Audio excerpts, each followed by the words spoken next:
Hey people, my name is Jay-on-air, content creator, actor, host, everything entertainment.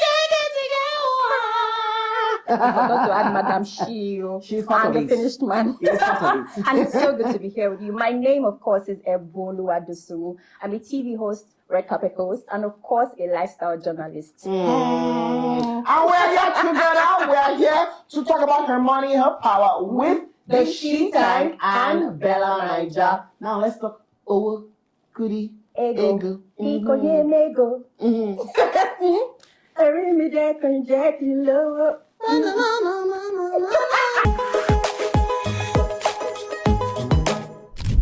Emma, I have a couple of questions for you. Are you ready? Yes, I do. Okay. Yes, I am, rather. Describe your account balance in 3 words using an animal, e.g. a roaring lion, a crying mouse, an injured cat, a fat dog. An injured cat. In this economy, I shall not blame you. But you don't look it too. Sorry. An injured. See, the cat has injuries in different parts of the body, not just one part. A seriously injured cat. I mean, we don't look like what we're going through. Thank All you. glory to God. Thank you, Jesus. Because if we Thank you, do. And I mean, that's the beauty of being a fashion designer as well. You get to package yourself well. It's all right. You have a question for me? Yes, I do. Almost like the same question they asked me. So make a sound or face that depicts the strength of your bank account right now. A sound or face that depicts my bank account at the moment. A sound or face. It is well.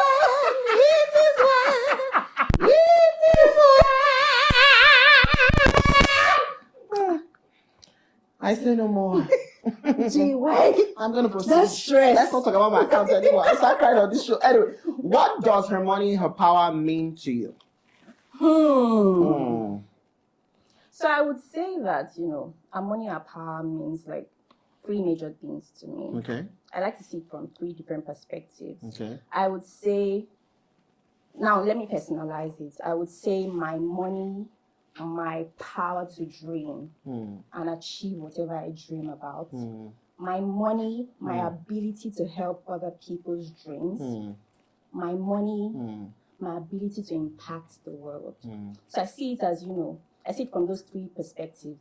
Now, I have the ability to dream wide and, far, and I have the funds to, to fund those dreams. Because Very it's not important. enough to dream. I like to call myself a dreamer girl a lot. But it's one thing to dream, it's another thing to have funds for it. And also, I believe that as a purposeful person on this earth, I have so many lives attached to me, right? I'm not just here for myself, I'm here for people. And these people also have dreams. So my funds, my economic power would fund their dreams as well. And of course, impacting the world. Like this nation, there's so many decisions, there's so many things that we have to shape in this culture shaping. And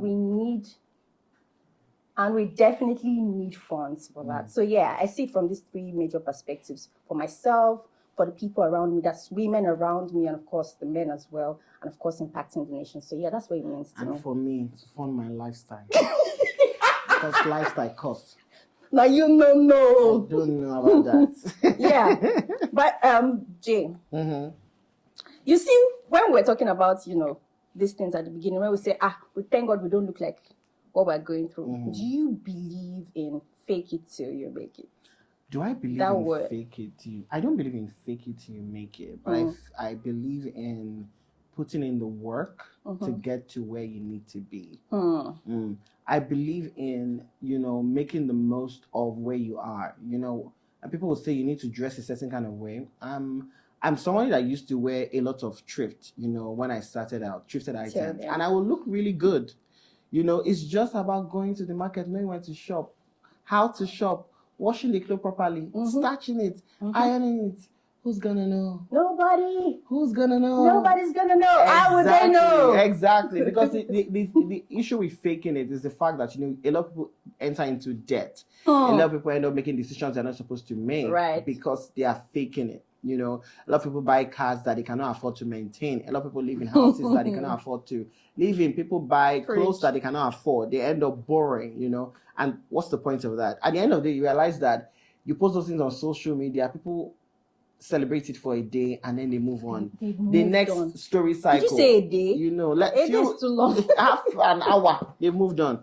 So now don't believe faking it till you make it. But I mean, still look good, shall. Don't say Jay said I should not fake, but still look good. But you can look good on a budget. Right. That's it. I like that you said that, especially the fact that you said, you know, you used to wear thrifts before. Yeah. I remember when I was in school one time, like, we'll come to Lagos. My school was in Ilorin, Kwara State. I'll travel down to Lagos just to buy 50 naira and 100 naira things at Yaba Market just to look good. But the whole idea is to still appear neat. Yeah. Like, look like what you want to achieve with the budget that you have. You are preaching and it's not Sunday. Let's go to the next one. Has there ever been a time when you were in a fix and vex money saved you? Vex money always comes true. Always. I have different stories. Should I talk about the relationship one or which one? Should I talk about the relationship one? Or one that is interesting. Like his name on there. Okay. There was this time I went like on a date with someone, definitely. It's all right. You can confide in us. I say you can confide in us. And we're dating for like, we had been dating for like, I think 4 months. But things were not exactly, you know how people would do things to you and you just know that one day something will just stick and you're like, okay. So that day we went out and then we're going towards the car and he said something that just, you know, ticked off one bomb from my head. Trust me, if I didn't have money that day, hey, different things would have happened. I'm telling you, because before we even stepped out, like he left before I came out. He did not pay for the food. My money back to the house, like I would have been so scattered, but I thank God I had my own money and, you know, I didn't have to. And I feel like I would have been in a situation where I had to, you know, like take all of the insulting things. He said a lot of derogatory main things. Yes, main things. I would have just, you know, taken all of these things because I would have said, I need to, it's the one paying for it, though. Let me just, you know, calm down. Let me be in this toxic relationship with him just for a while till I can sort this or that. But I mean, her money, her power. Her money, her power. That's my equation there. Jay. Yeah? This is the part where we need the finished man to come out. All right. Have you ever felt insecure about a partner or someone you liked earning more than you? No. That's not ever been... I grew up with a mom that, you know, looked so good going to work. I remember my childhood, I remember being in Calabar at the time. I only had to take us to Calabar at the time. She would wear her power suits, you know, they call power suits, power skirts with her high heels, you know. And she got this fashion you know, and she looked good going to work. So that has always been my dream. I just love to see people that are working for their money. I don't care if you earn more than me. My own is that I just want to make sure that I'm doing something for myself. Everybody has to have a purpose for their life, you know. Because I feel like, what is the point of living if you're not doing something? And if your purpose is making you earn more than me, shout out to you. Let us share your money. That is her money, our power. Money, our power. Our power. I love it. I love it. So ask me question there. Oh, my dear. Have you ever felt a divide in your social circle based on differences in earnings or spending habits? Spending habits, most definitely. I mean, if I realize that, you know, the things that we prioritize, in fact, from the beginning, if I realize that, you know, our values don't really align, or I see that this person likes to spend on, you know, things that... unnecessary things, I would definitely, I know for sure that I would detach unconsciously, even if I'm not doing it consciously, because I feel like when I identify that I have a weakness somewhere, I like to attach myself to people who have strengths in that. So I will not attach myself to people who would, you know, amplify my weaknesses. I know that if the money comes in, I'm buying this, I'm buying that. So I want to surround myself with people who will teach me about, investments. I've consciously done that, right? So I know for sure that it's something that has happened like time and over. So you know that you're going to detach. It's not unconsciously. I would detach when I find out that this person is spending on unnecessary things and not helping me financially. I feel like unconsciously I would detach. Those people cannot really be in my close circle. Okay. All right, fair enough. It's my turn. So we're finding each other. How has your understanding of women having money evolved over the years?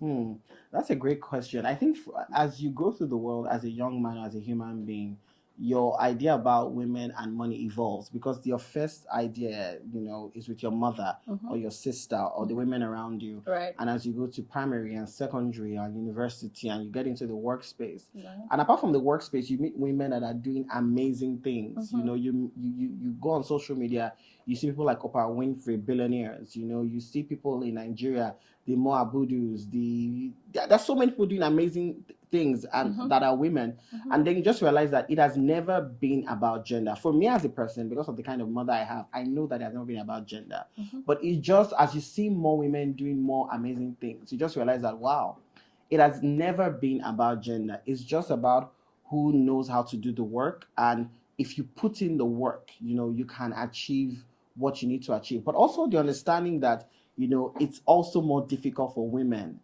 And so when you see a woman achieving certain things, because your mother is just coming from, she's your mother, right? But when you understand the battles women have to go through, you realize that this woman that is the bank MD that everybody is celebrating, she probably had to pay more or sacrifice more, to get to that height. And that just makes you appreciate them more, because again, when you ask bank MD, men and women, the questions are different. They ask the women, how do you balance family? You never hear them ask the man, how do you balance family? So a woman that had to balance family and do all of that and still made it to the MDCO position, I think she should, be really applauded. So that is the evolution that I've had.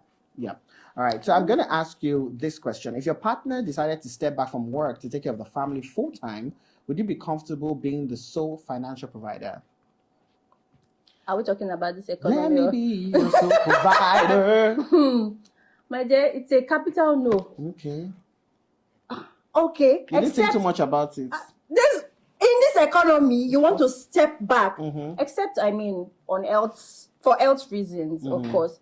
But I don't think that anyone in their right senses right now would say they want to take a step back. Everything costs, to be honest. Why are you stepping to? Do you get?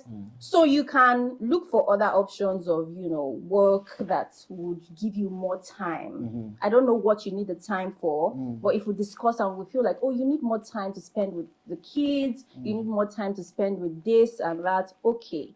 Then we can look for options that give you that time, not step back completely. So who's going to do the work? You look like it. You look beautiful. You look powerful. Your power outfit. Okay.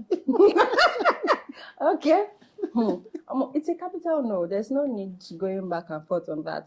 So do you think that women often need to work harder to prove their capabilities and financial worth? And how can that change? I think with the last question, I look into that women truthfully have to, prove themselves. I come from a background of journalism and radio, and I realized that the idea that has always been on for women, especially on radio, is that she's the co-anchor, the guy is the main anchor, the guy is the smarter person. She just come in to just have a female voice, just come ha ha ha ha. So true. That's right. Wow. That was the idea. So women that you see being celebrated in the broadcasting space, in journalism, really, really put in the work. It definitely has to change.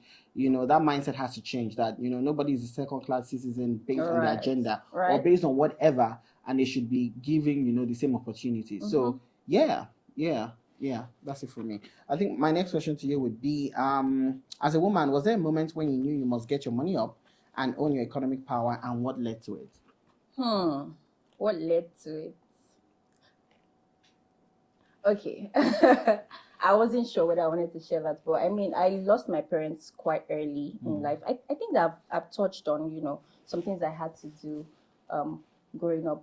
So I lost my parents early, and, it was tough. It was tough. Like, for the most part, so what led to it? I would say that, I lost my parents early in life, and I knew that I had to stand up for myself. Like, so I lived with my sister, and I saw that she had to, like, do extra just to be there for me. Secondary school, I went to like a boarding house. There was really no one that would come to school to check on me. How I would see my friends have their parents come visiting on visiting day. They'll bring provisions and everything. So I knew that nobody was coming to save me. That was it. You had to be your savior. I knew I had to, exactly. I knew I had to be my own heroine, like stand up for myself. So yeah, I had that consciousness early. And I said something at the beginning. I was like, oh, we had to travel down sometimes. So traveling down, I came to shop for myself and also to shop for people. So I was selling stuff in school. That was like my first major approach to all of that. And I knew that I just had to stand up for myself, and that was what led to it. So yeah. And you're doing good. Thank you. And you look good while doing it.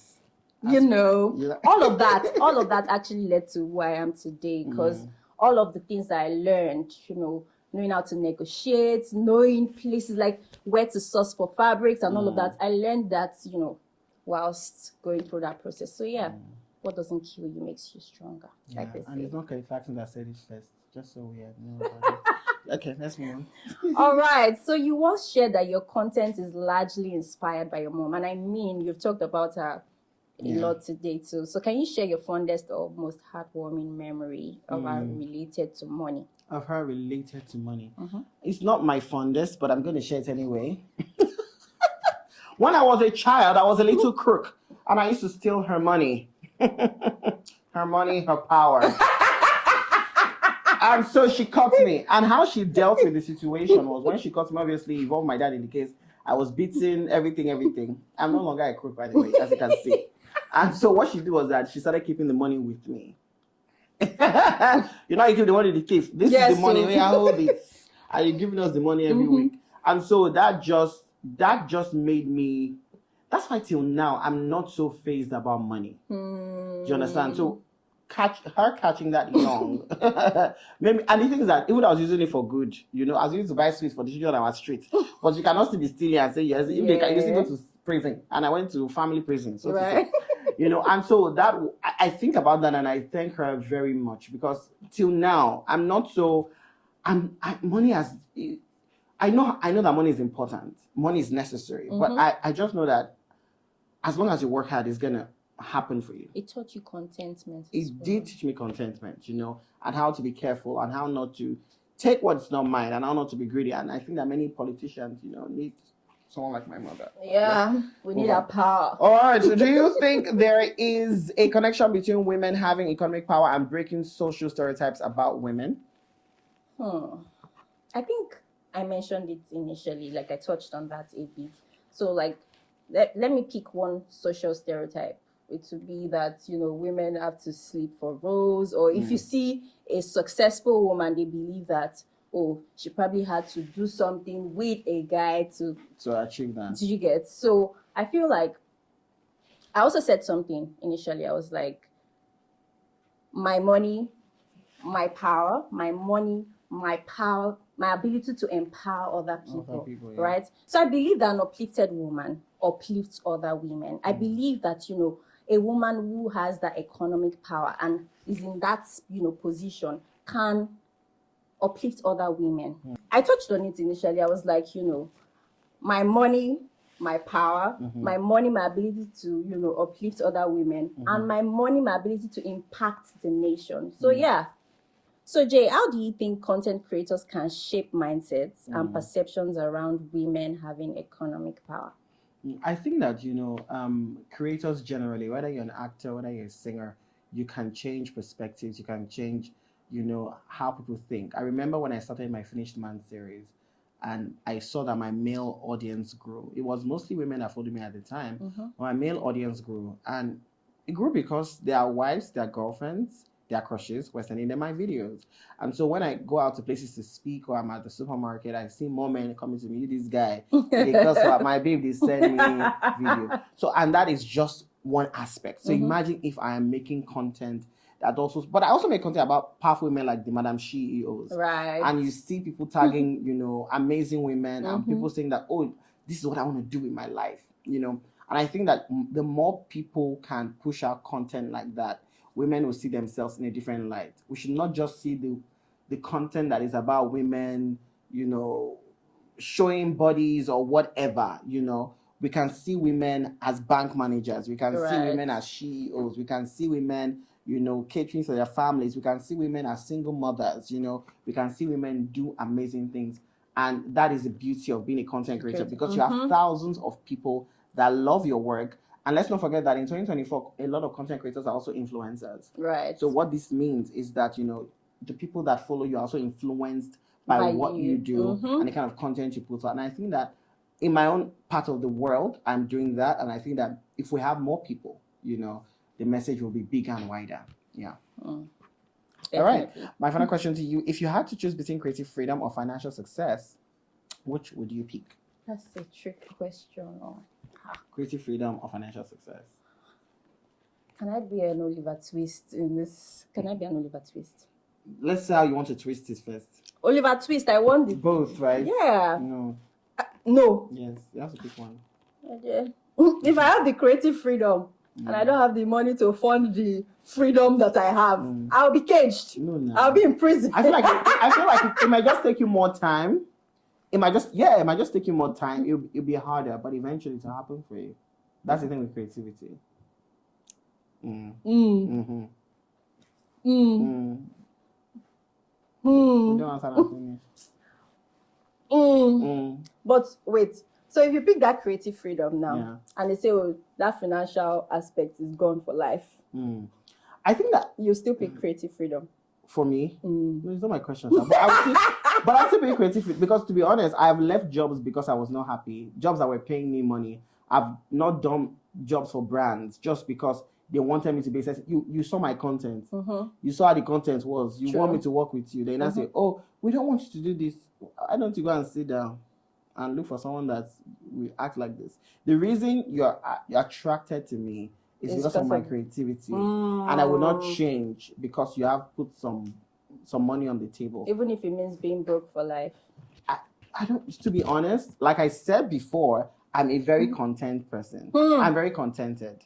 And I believe that if you are happy, that is the best place to be. And I genuinely don't think that you're going to be broke. You may not be a billionaire, but you will not be broke. That's it. Word. We need to take that to the bank. Agree with you. I know, I actually agree with you. Money. She said her money are power. Creative freedom. So let me paint a picture to you. Creative freedom. Bag of rice. Creative freedom. They'll give you the bag of rice. No. Even the creativity go block. Creative freedom. Sometimes, you know, we see. But I mean, let's just wrap. I rest my case. Let's wrap. So Jay. Yes. You need to teach me that. But I mean, tell me, how much have you enjoyed, you know, having this conversation with me, of course, and of course with the She Tank and Bella Ninja team? Loved it so much. Anything that has to do with, you know, making sure that women know how important it is for them to have monies in their pockets, and how society needs to understand that, you know, you need to put measures in place to make sure that women have that access. I'm all for it. And of course, having this conversation with a lady that is doing so well for herself, you know, is just has made it more interesting for me. What now about you're you? going to make me blush. Don't blush yet. After the conversation, you know, blush. There's something you said, and I need to just highlight that because I feel like that's like the major reason why I have enjoyed this today.